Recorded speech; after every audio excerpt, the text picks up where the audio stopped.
Estamos começando mais um programa Só Saúde. O nosso assunto hoje é esse aqui, ó.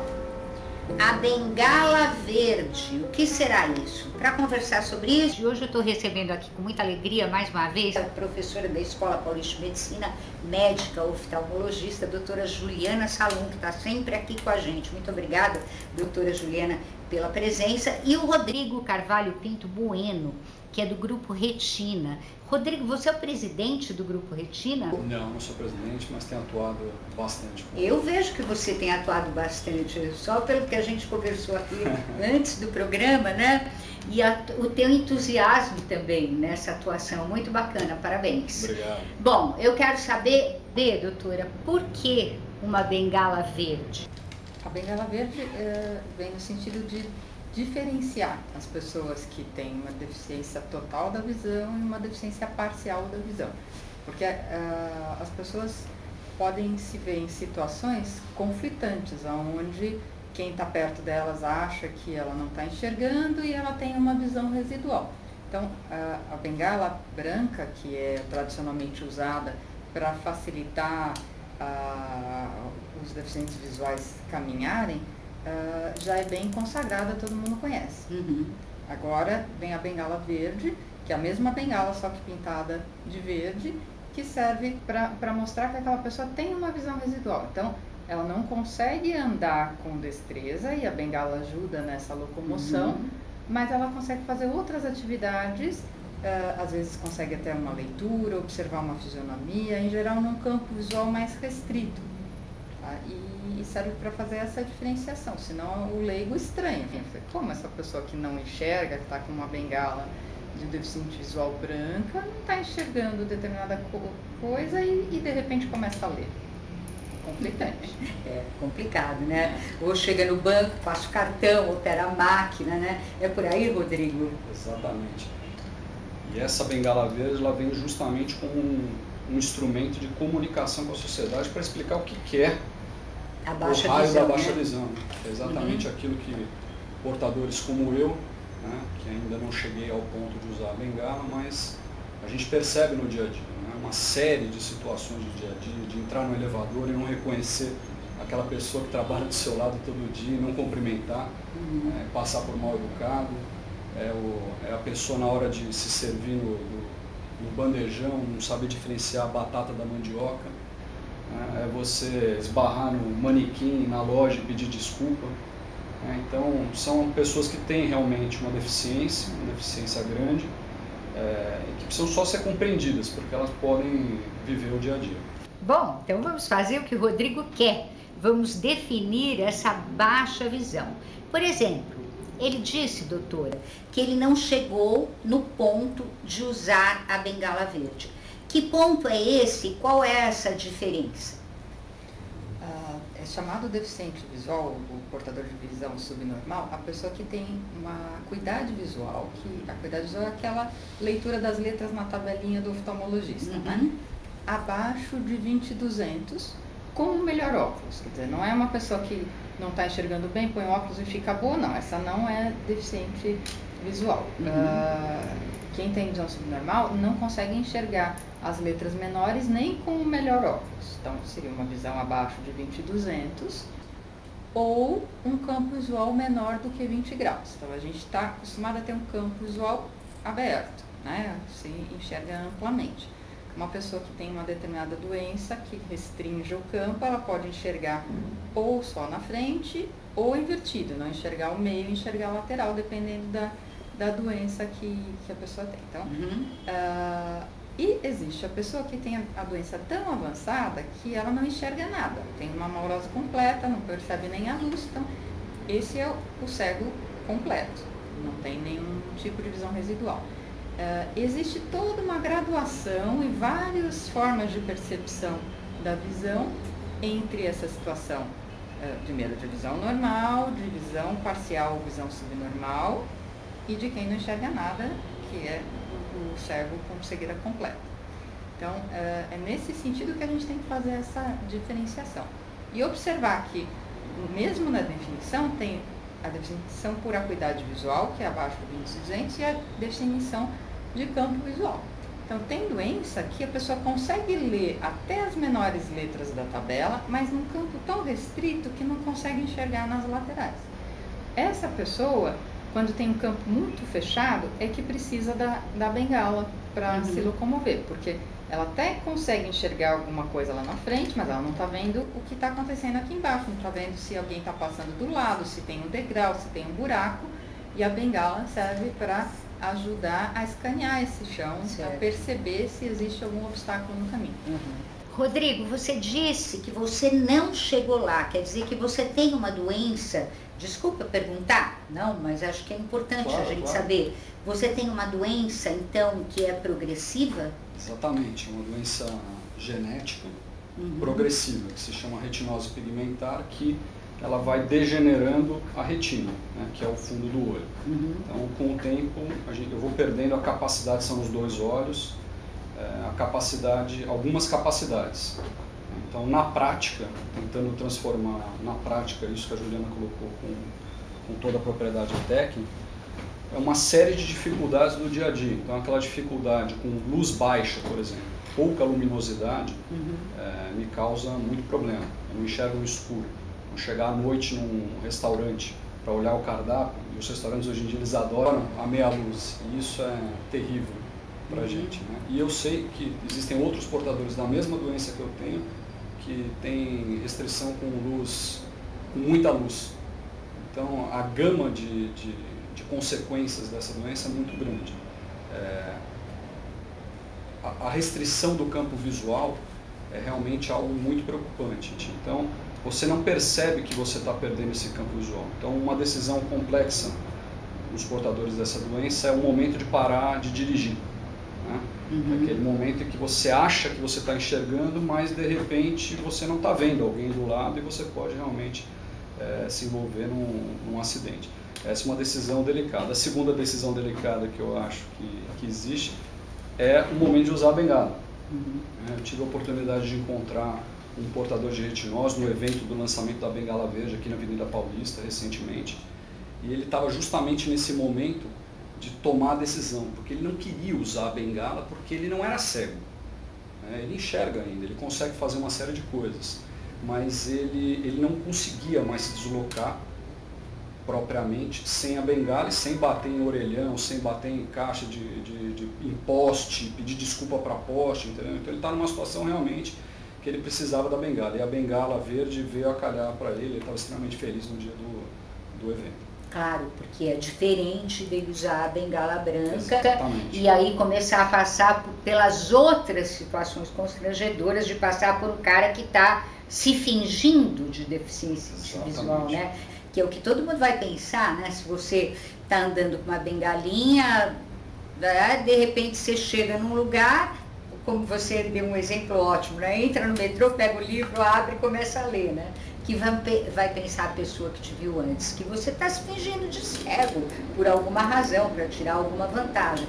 Muito boa essa ideia da bengala verde. Agora, doutora, quais são as outras doenças, além da doença que tem o Rodrigo, que é a retinose pigmentar, não é isso? Que podem levar a essa baixa visão. Existe isso, por exemplo, alguém nasce assim já com baixa visão ou não? Mas você vai me responder isso, doutora, ó, depois daquele intervalinho, a gente volta já. Hanna e Emil. Hanna é uma judia russa, Emil é um soldado alemão, veterano da Primeira Guerra Mundial, que começa a ficar assim, insatisfeito com a política do seu país depois da guerra, né? Quando a direita vai tomando conta da Alemanha, o nazismo começa a aparecer e ele não gosta. Ele vai embora para Bruxelas e lá ele conhece a Hanna, que é essa judia russa, e eles vão para a Inglaterra e vivem um grande amor e tal, até que estoura a Segunda Guerra Mundial e ele vai embora. Ele é preso e tem que ir embora, porque ele é estrangeiro na Inglaterra, considerado alemão, né? Considerado perigo de ser espião, aquela coisa toda. né? Que a política não larga ninguém mesmo. É um lançamento da editora Jangada, a autora é a Belinda Castells. A Belinda mora em Sydney, na Austrália, ela é também editora, né? Editora e autora. E esse livro aqui é um romance muito bonito, é uma história de coragem da Hannah, que vai atrás dele pela Europa e tal. Leia o livro, não vou contar mais nada, já falei, é da editora Jangada. Imperdível, Hannah e Emil. A Kelly Moore é mãe das outras duas autoras aqui, Tucker Reed e Larkin Reed. Elas escreveram juntas esse primeiro volume, lembra? Da Amber House, onde o passado e o futuro se encontram. Essa história é interessante, a história da própria concepção desses livros. Esse aqui é o Amber House 2, que é um lançamento agora da editora Jangada, né, que saiu agora há pouco, é O Tempo que Nunca Foi. Então é assim, esse primeiro romance, o Amber House, a Kelly Moore imaginou ele, teve a ideia dele, começou até a escrever sobre essa casa centenária onde a Sarah Parson, que é a personagem principal, vai viver e descobre um monte de coisas com relação à própria vida, à própria família, né? Que a família é dona dessa casa há centenas de anos, tá aqui, né? A casa, então, que é Amber House, né? Então, ela imaginou essa história, começou a escrever nos anos 80, daí nunca mais nem ligou. Aí as filhas dela acharam esse manuscrito e elas resolveram trabalhar essa história a 6 mãos, né? Então saiu esse primeiro livro, Amber House, que foi o maior sucesso, e agora está aqui o Amber House 2, que é muito bacana também, é uma história que prende você, realmente prende, da editora Jangada, né? Quem não leu o primeiro, ó, tá aqui elas, lindas, né? Mãe e as duas filhas, né? Quem não leu o primeiro, pode ler o segundo, que ele é maravilhoso também, mas é muito legal ler os dois, viu? Você encontra facilmente Amber House e O Tempo que Nunca Foi, da editora Jangada. Bom, quando a gente foi para o intervalo, perguntei para a doutora que outras doenças poderiam causar baixa visão. Eu queria saber, inclusive, se alguém já nasce com baixa visão. Existem doenças da retina, principalmente as de origem genética, que podem já se manifestar ao nascimento.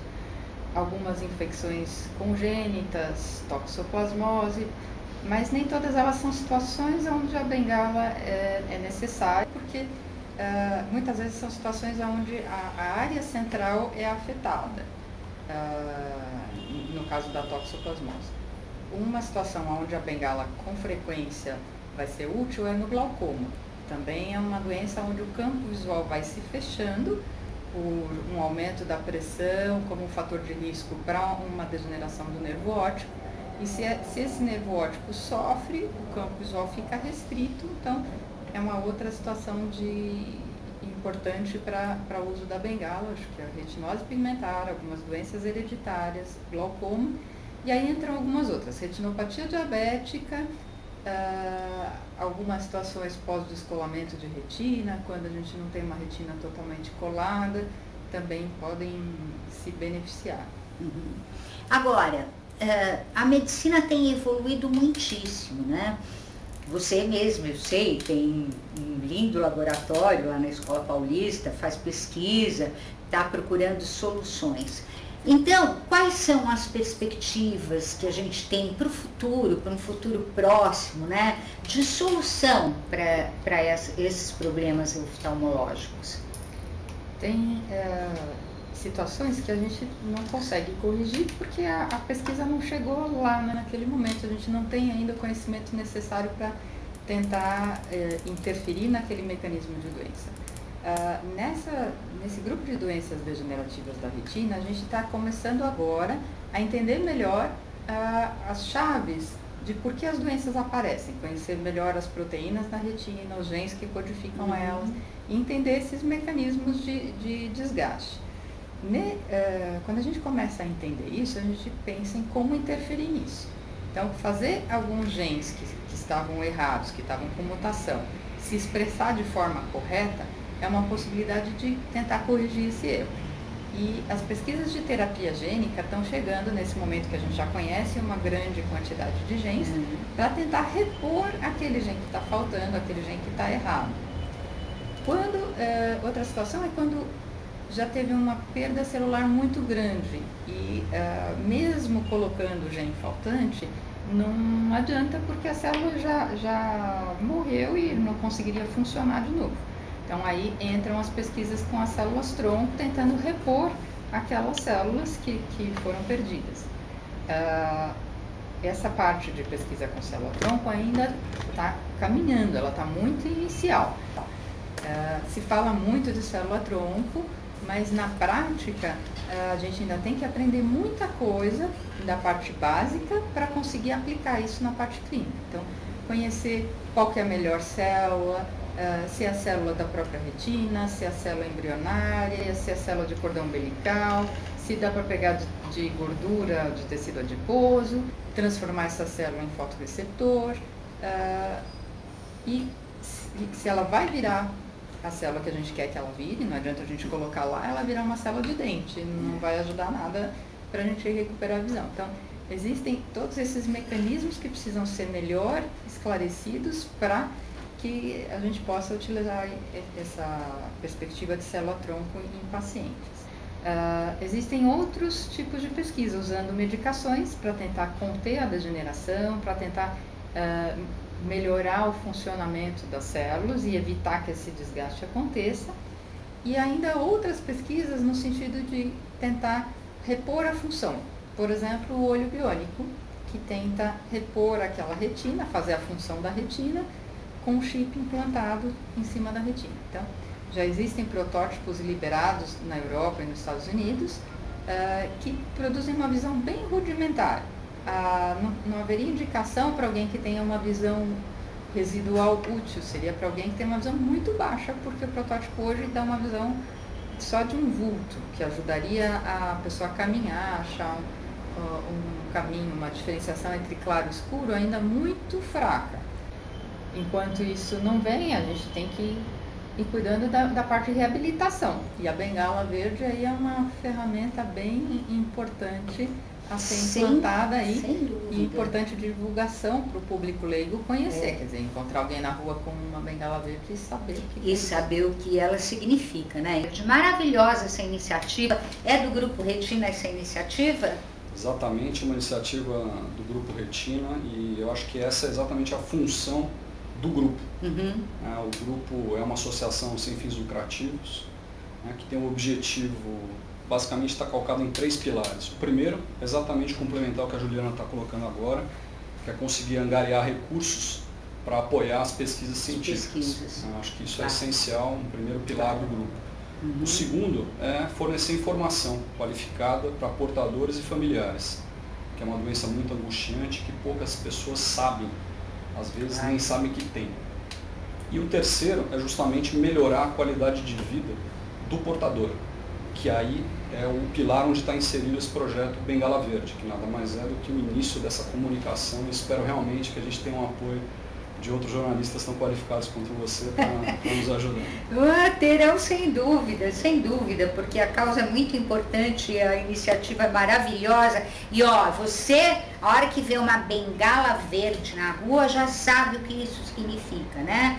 Junto dela está uma pessoa que tem baixa visão, né? E você, como bom cidadão, respeita e ajuda, tá certo? É isso. Doutora Juliana, Salum, Rodrigo, muito obrigada pela presença de vocês aqui no Só Saúde, viu? Eu fico muito feliz de poder divulgar uma iniciativa importante como essa. E para você, até o próximo programa.